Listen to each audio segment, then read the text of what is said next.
Well, welcome, everyone. We begin the day with a Turkish threat. Turkey's President Erdogan is extending his power at home through a massive crackdown following last month's failed military coup. But he is also flexing his muscle here in Europe as well. Today, he issued an ultimatum to the European Union. Either the EU grant visa-free travel to all Turkish citizens, or Erdogan will kill the deal designed to end the refugee crisis in Europe. Now, Turkey is key to stemming the flow of migrants from Syria. Thousands drowned last year trying to reach Greece. Well, now Erdogan has made it clear he is willing to let migrants risk their lives again if Europe doesn't give him what he wants. Many German Turks in Berlin don't understand the uproar over this news. The headline reads, "Ankara threatens to terminate the refugee deal." The Turkish government is not threatening anyone. It's about Turkish democracy. Many here say Turkey ought to be treated like other European countries. Ankara's agreement with the EU allows for the return of migrants denied asylum in Europe. But Turkey's foreign minister now says it can be cancelled if Turkey's request for visa-free EU travel is not fulfilled by October. German politicians say that's missing the point. Visa-free travel can only be granted if Turkey abides by the required European standards, which it's not doing right now. It's up to Turkey if there is visa liberalization or not. Under no circumstances should Europe allow itself to be blackmailed. This comes just a day after German authorities denied Turkish President Recep Tayyip Erdogan the opportunity to speak via video link to a 40,000-strong demonstration in Cologne. The German deputy ambassador to Ankara was summoned in response. It's not the first diplomatic spat between the two countries over recent weeks and months. We've had phases in the past that were bumpy and other phases when things went extraordinarily well. Now we're having a bit of a bumpy phase.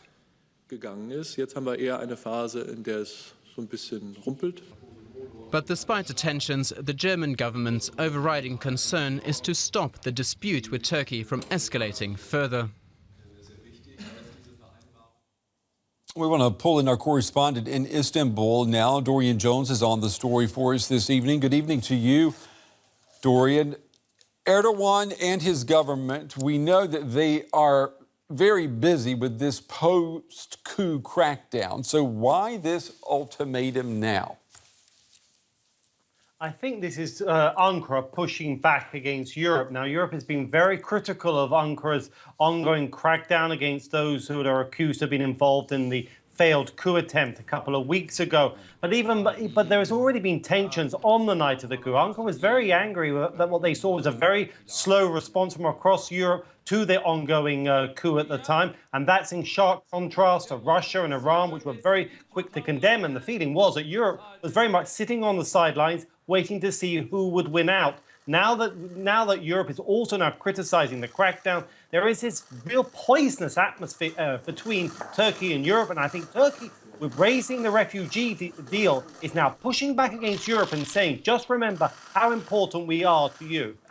Well, what about, Dorian, what about the backlash if Turkey were to renege on the deal? I mean, can Erdogan allow images to reemerge of people drowning? Because Europe could say and will say that these are people that he could have kept in safety.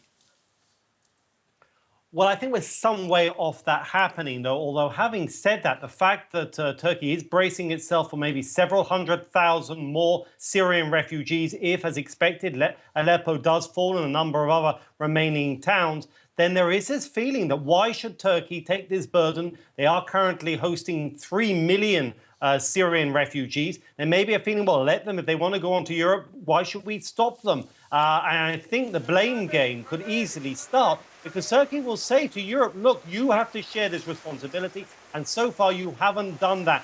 And it's too much to expect us to stop refugees from going if you're not honouring your side of the bargain. And they're also pointing out that Europe's promise of large amounts of money, 3 billion euros, has still yet to come. So this is just adding to the mix of distrust and tension between Turkey and Europe. Yeah, and we had today German lawmakers saying again that the visa-free allowance is simply a red line. It will not be crossed. if Turkey does not fulfill its promises. I mean, what is the story from inside Turkey? Does Ankara really believe that Europe will give in on this one?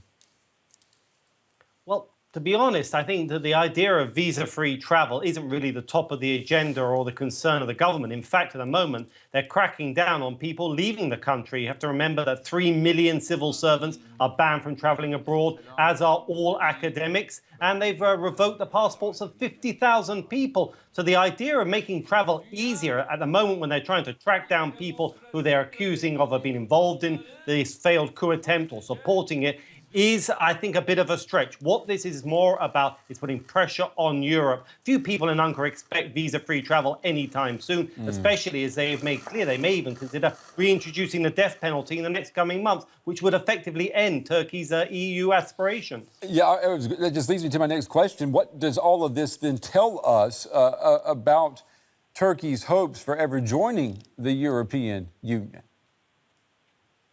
Well, I mean, you have to realize this country is still very much traumatized by the events of the failed coup. Nearly 300 people died resisting it, 2,000 injured, and there's a huge sense of shock.